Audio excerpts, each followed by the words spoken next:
Can you believe what just occurred? A compelling new book offers a fascinating glimpse into newsrooms during India's emergency period, revealing powerful stories.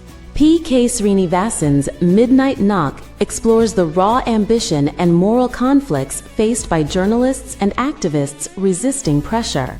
Framed as a letter, the book mourns idealists claimed by the system, challenging readers to resist inertia. With references to famous quotes on censorship and history, it runs through the pages like a cautious hope. This book is a powerful ode to a bygone era and the enduring spirit of journalism. Dive into its pages today.